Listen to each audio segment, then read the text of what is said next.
Jaya. Assalamualaikum warahmatullahi wabarakatuh. Perkenalkan, nama saya Sri Handayani Harahap. Saya dari kelas 4C Sistem Informasi, Fakultas Sains dan Teknologi dengan NPM 2209100120. Adapun tujuan saya dalam pembuatan video ini adalah untuk memenuhi tugas ujian akhir semester yang dimana yang dipegang oleh mata kuliah Manajemen Saraf yang diampu oleh dosen Bapak Ibnu Rashid Munte, STMKOM. Adapun yang saya bahas dalam video ini adalah mengenai regresi linear berganda, yang dimana saya hanya mengambil dua variabel independen saja, yang dimana studi kasus yang saya ambil ini adalah mengenai sebuah penelitian yang dilakukan untuk mengetahui apakah ada pengaruh makanan ikan per tiap harinya dalam seminggu. Yang dimana makanan ikan itu sendiri saya simbolkan dengan X1 dan panjang ikan saya simbolkan dengan X2. Lalu terhadap berat ikan saya simbolkan dengan Y, yang dimana studi kasus ini terjadi di Desa Tanini Tambak Raya Sejahtera. Berikut data dari studi kasus yang saya ambil. Pertama-tama untuk mengetahui mengenai hasil regresi linear berganda kita diperlukan dengan rumus regresi linear berganda pula, yang dimana eh, yang dimana rumus pada regresi linear berganda itu sendiri terdapat B1, B2, dan A sebagai konstanta.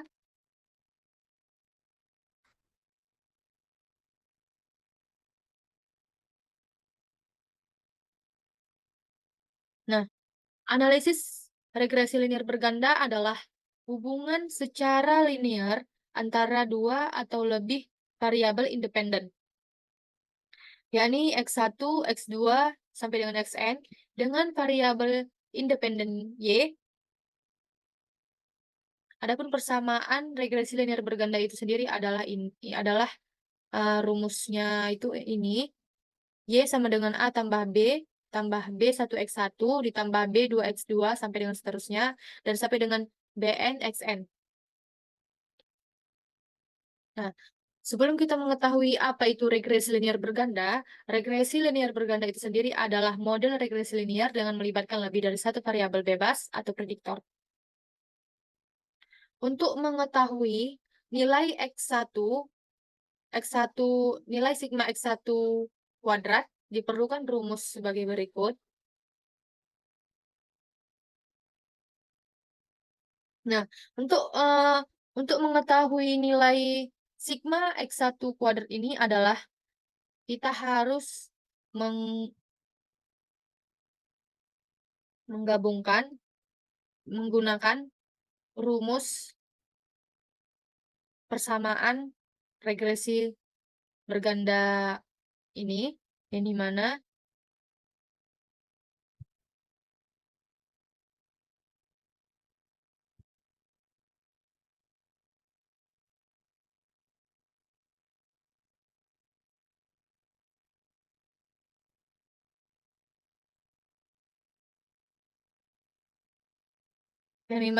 sigma X kuadrat kecil sama dengan sigma X2 kuadrat besar dikurang dengan sigma X1 yang dipangkatkan menjadi 2 lalu dibagi dengan N.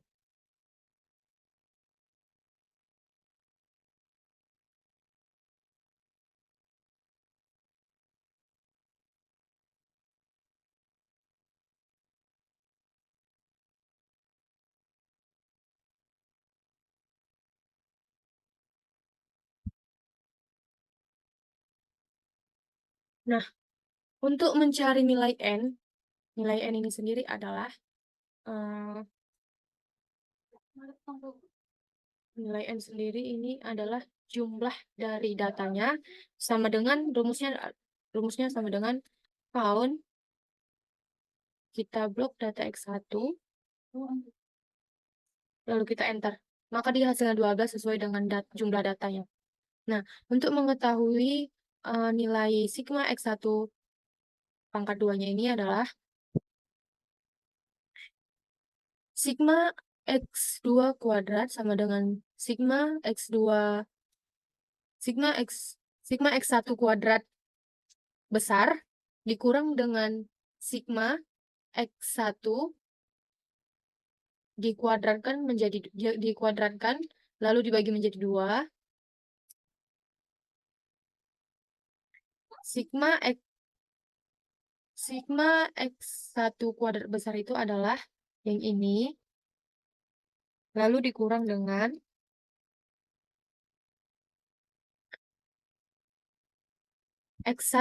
Sigma X1 yang dikuadratkan, lalu dibagi dengan nilai N, lalu enter. Maka hasilnya dapat adalah 78,25. Begitu juga dengan nilai Sigma X2 kuadrat. Di sini kita akan mencari nilai data dari Sigma X2 kuadrat, yakni adalah ini rumusnya Sigma X2 kuadrat besar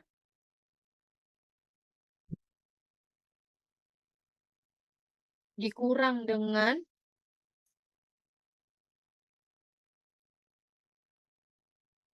Sigma X2 yang dikuadratkan, lalu dibagi dengan nilai N, lalu enter. Maka hasilnya yang dapat adalah 4.402.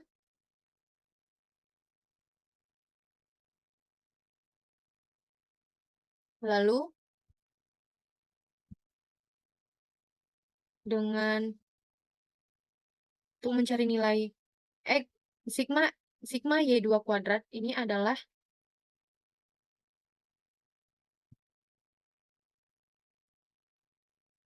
Sigma Y kuadrat besar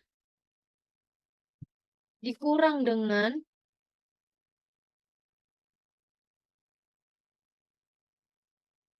Sigma Y yang dikuadratkan, lalu dibagi dengan nilai N.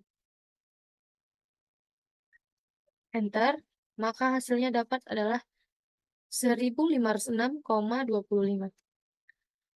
Nah, begitu juga dan untuk nilai Sigma X1Y. Sigma X1Y ini adalah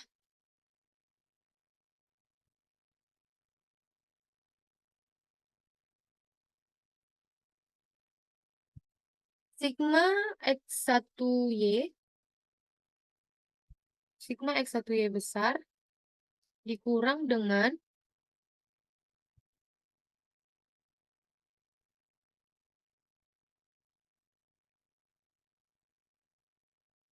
Sigma X1 dikali dengan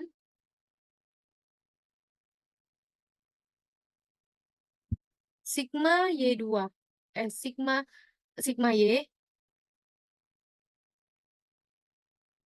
lalu dibagi dengan nilai N, maka hasilnya yang dapat adalah 40,75. Nah, begitu juga dengan nilai Sigma X2Y. Sigma X2Y dikurang dengan Sigma X2 dikali dengan Sigma Y, lalu dibagi dengan nilai N. Nilai N adalah 12, lalu kita klik Enter, maka hasil yang dapat adalah 559,75. Nah, caranya juga sama seperti yang tadi. Kita mengikuti rumus persamaan regresi linear, yakni Sigma X1, X2 besar dikurang dengan Sigma X1 itu adalah ini, dikali dengan Sigma X2, lalu dibagi dengan nilai N, maka hasilnya yang dapat adalah 391,25. Nah, begitu juga untuk mencari nilai data dari B1 dan B2.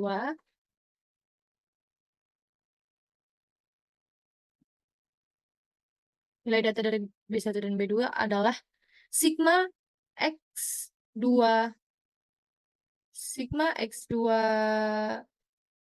kuadrat dikali dengan sigma X1Y dikurang dengan sigma X2Y dikali dengan sigma X1 X2. Lalu dibagi dengan sigma X1 kuadrat dikali dengan sigma X2 kuadrat dikurang dengan sigma X1 X2 yang dikuadratkan. Lalu untuk mencari nilai nilai B2 adalah dengan rumus sigma X1 kuadrat dikali dengan sigma X2Y, lalu dikurangi dengan sigma X1Y, lalu dikali lagi dengan sigma X1 X2, lalu dibagi dengan sigma X1 kuadrat dikali dengan sigma X2, lalu dikurang dengan sigma X1 X2 yang dikuadratkan, maka hasilnya adalah ini. Nah, untuk mencari konstantanya itu juga sama seperti rumus yang ini. Uh, Rumusnya adalah sigma Y dikurang B1, hasil sigma Y, sigma Y ini dikurang dengan B1, hasil data dari B1 itu, lalu dikalikan dengan sigma X1 dikurang B2. Dikurang B2, hasil B2 tadi, lalu dikali dengan sigma X2. Sigma X2 itu adalah ini, lalu dibagikan dengan nilai N. Maka hasilnya adalah 30,39. Yang dimana untuk mencari summary output atau ANOVA-nya,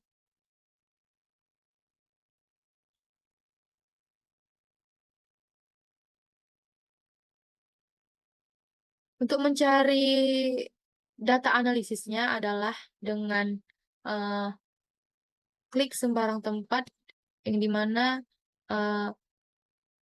teman-teman bisa menaruhkan dari kolom mana saja, lalu pergi ke data, lalu kita klik data analyze, lalu cari regresi dan oke kan.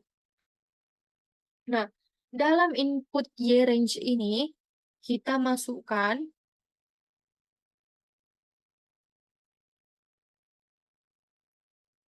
nilai Y, kita blok, lalu dengan input input X range-nya ini adalah kita blok data dari X1, X2-nya. Lalu untuk output range-nya ini adalah sebuah kolom yang misalnya saya letak di sini, yang baru kita klik OK, maka nanti hasil dari summary outputnya atau data analisisnya itu adalah seperti ini. Dan di mana interpretnya ini udah sama dengan hasil nilai B1, B2, dan konstantanya itu sendiri. Nah, dan di mana nilai dari interpret ini adalah ini sendiri adalah konstantanya, dan variabel satunya itu adalah B1, dan variabel B2 nya itu adalah B2, maka di sini saya akan mengganti datanya agar sesuai dengan nilai B1 dan B2. Ini mana nilai B2 itu sendiri adalah 0,145,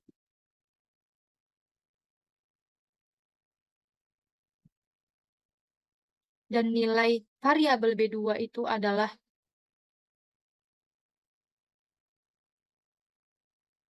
oh maaf, variabel B2 ini adalah hasil B1,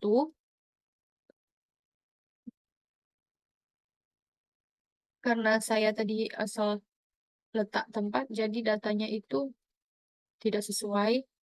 maka kita sesuaikan lagi. Tapi teman-teman usahakan bisa mengambil data yang sesuai agar nanti hasil interpack dan X variabel 1 dan X variabel 2-nya itu sama dengan nilai dari hasil B1, B2, dan A sebagai konstantanya.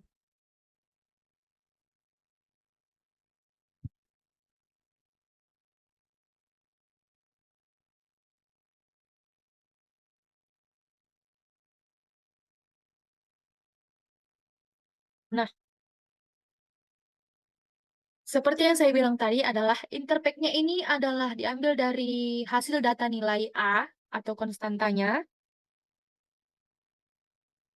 dan X variabel satunya ini diambil dari B1, maka hasilnya itu akan sama seperti B1, maka hasilnya juga akan sama di X variabel 1, dan X variabel 2 itu adalah B2. Nah, seperti itu. Sekian hasil video saya. Kurang dan lebihnya saya mohon maaf, karena saya juga masih dalam tahap pembelajaran. Kurang dan lebihnya saya mohon maaf. Saya akhiri, wabillahi taufiq wal hidayah. Wassalamualaikum warahmatullahi wabarakatuh.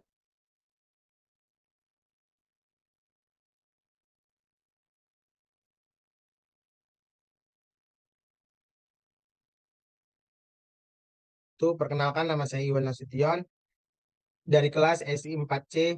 Adapun tujuannya dibuat video ini untuk memenuhi tugas ujian akhir semester Bapak Ibnu. Baik, lanjut saja kita masuk ke materinya. Baik, di sini saya membuat materi SPM. Nah, ini dia bentuk datanya yang saya miliki. Yang pertama itu ada contrapid, like, left, right, bottom, top, diagonal, dan like, left, right, bottom, dan top diagonal. Nah, jadi ini dia yang data yang saya miliki.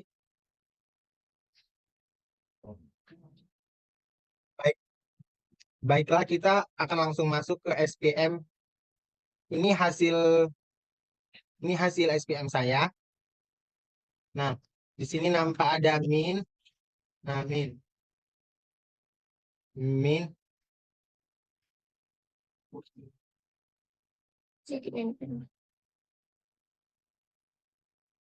Baiklah, fungsi min ada untuk mencari rata-rata data yang ada. Ini adalah berfungsi untuk mencari persen atau total pada data. Di sini ada di sini ada baik di sini ada Roach curve.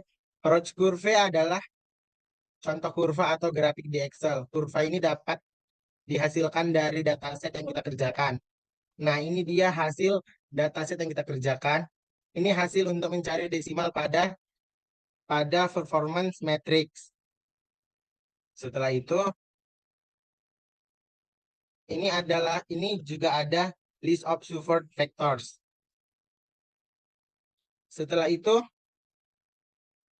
list of support vectors ini adalah hasil untuk mencari desimal pada nilai transit.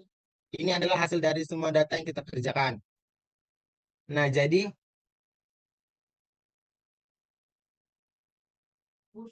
Nah, jadi hmm,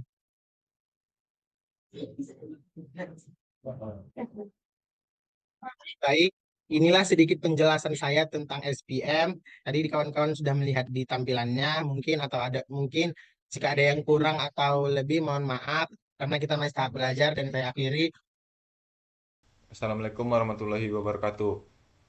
Perkenalkan, nama saya Yogi Saputra, saya dari Fakultas Sains dan Teknologi jurusan Sistem Informasi, kelas 4C. Di sini saya akan mempresentasikan sebuah materi tentang decision tree yang berupa tabel. Di sini ada tabel umur 18 dan 19, jenis kelamin laki-laki dan perempuan, pendidikan SMA dan SMK, dan ada level junior dan senior, dan di sini ada jadwal A dan B.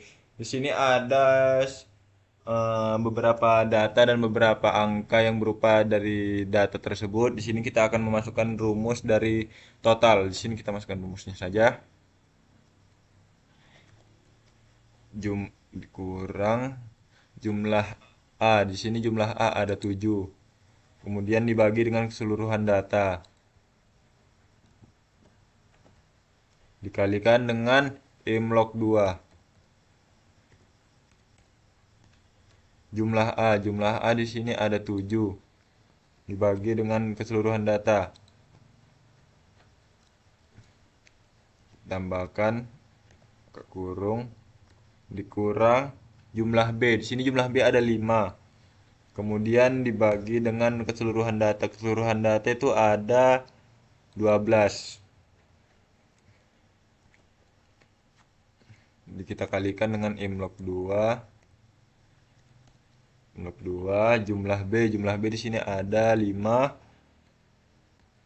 dan dibagi dengan keseluruhan data. Kita tutup kurung 2 kali, kemudian kita enterkan saja. Di sini adalah rumus.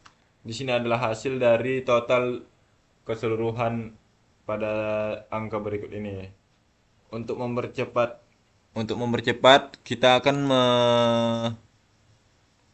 mengcopy seluruhnya di sini dengan menggunakan rumus yang sama. Di sini untuk mempersingkat waktu kita tarik aja ke bawah.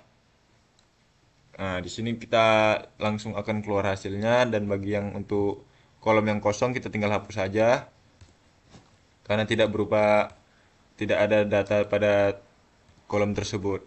Nah, di sini adalah hasil dari seluruh data tersebut dengan rumus yang sama. Di sini kita akan masuk pada gain. Kita di sini akan mencari gain dengan rumus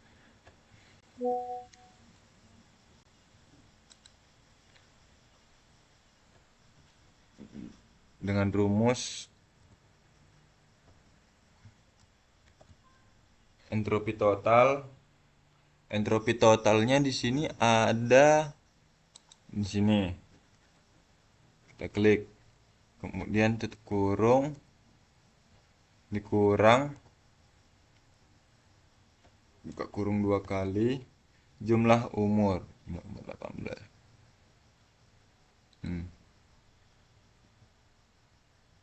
Umur 18 dibagi dengan total data. Total data di sini ada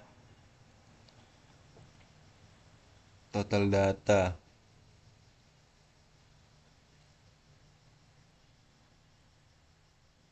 Total data. Total data di sini ada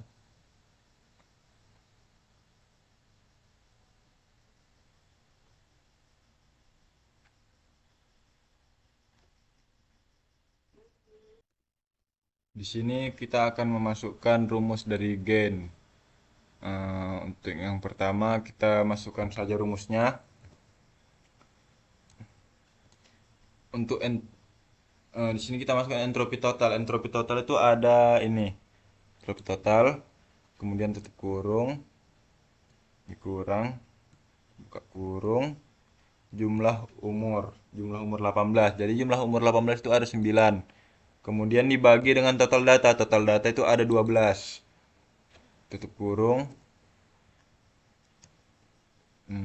Kita kalikan dengan entropi umur 18. Entropi umur 18 itu ada ini. Kemudian kita tutup kurung. Kita kurangkan dengan jumlah umur 19. Jumlah umur 19 itu ada 3. Dibagi dengan total data. Total data itu ada 12. Tutup kurung. Kemudian dikali dengan entropi umur 19. Tutup kurung. Kemudian kita enterkan aja. Nah, di sini adalah contoh hasil gain dari umur. Kemudian untuk mempersingkatnya kita tarik adik ke bawah untuk mendapatkan hasil yang sama. Nah,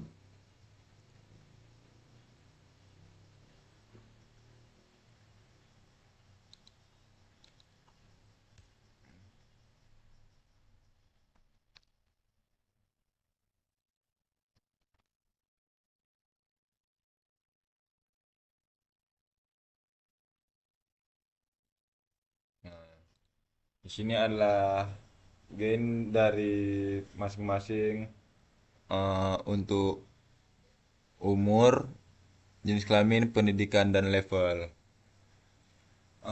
Baiklah, eh, sampai di sini presentasi kali ini. Jika ada yang kurang, saya mohon maaf. Studi kasusnya, contoh studi kasus kami, yang dimana di sini bagaimana cara mengklasterkan data dengan menggunakan metode Keynes. Clustering, data yang akan di-clustering adalah data calon mahasiswa dan saya berikan tiga buah senter sebagai nilai awal. Ini berikut adalah contoh masing-masing titik klasternya dalam dataset dan klaster awal. Nah, di sini di klaster awal ini,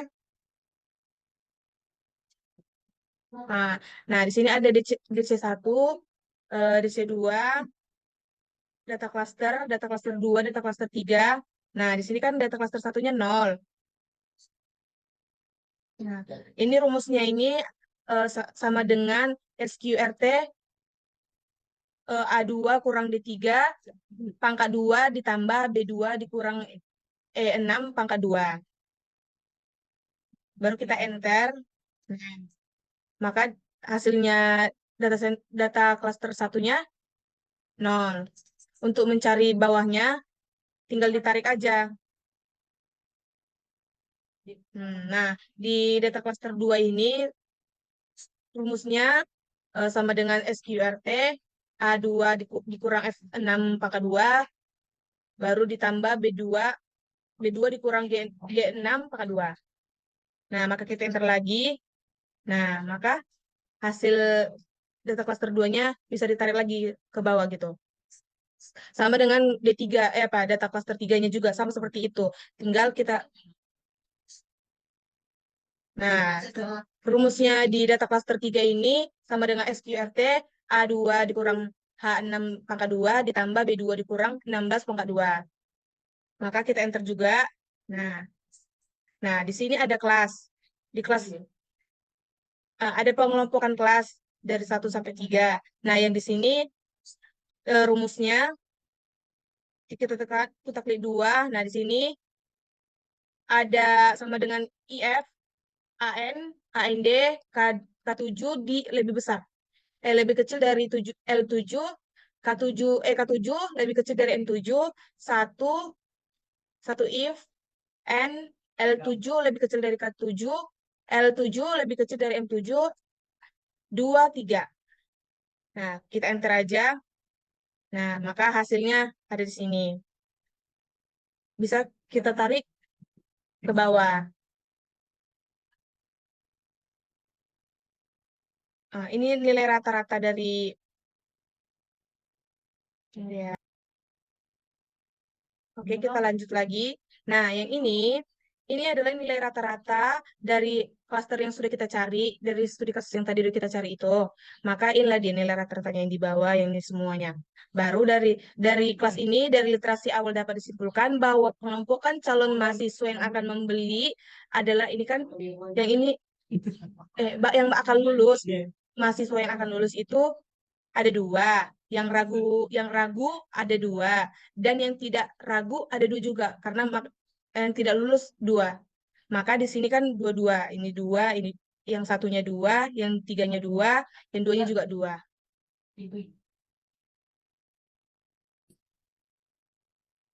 Oke, kita lanjutkan. Nah, yang ini adalah data hasil dari yang klaster awal. Inilah dia. Nah, untuk mencari hasil dari klaster ini semua dapat berfungsi untuk mencari galat. Nah, di bawah adalah hasil literasi dan pada bagian galat harus berisi angka 0 semua. Jika salah satu angka tidak 0, maka literasi kita lanjutkan. Karena galatnya sudah 0, literasinya kita hentikan saja. Nah, sekian dari presentasi saya. Semoga bermanfaat. Saya sudahi. Selamat siang. Untuk mencari rata-rata data yang ada. Ini adalah berfungsi untuk mencari persen atau total pada data. Di sini ada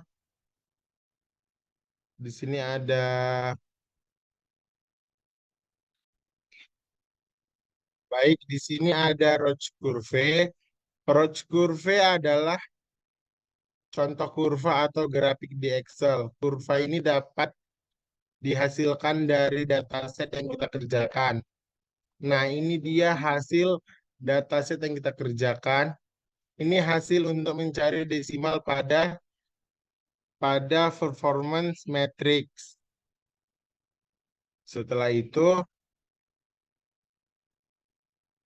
ini juga ada list of support vectors.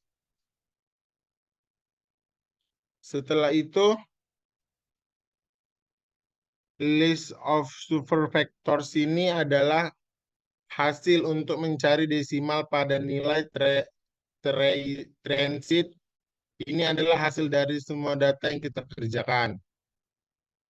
Nah, jadi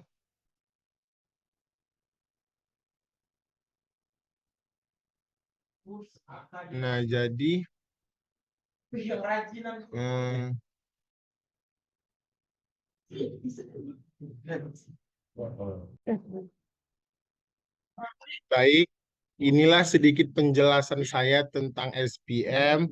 Tadi kawan-kawan sudah melihat di tampilannya, mungkin jika ada yang kurang atau lebih, mohon maaf karena kita masih tahap belajar. Dan saya akhiri, wabillahi taufiq wal hidayah. Wassalamualaikum warahmatullahi wabarakatuh.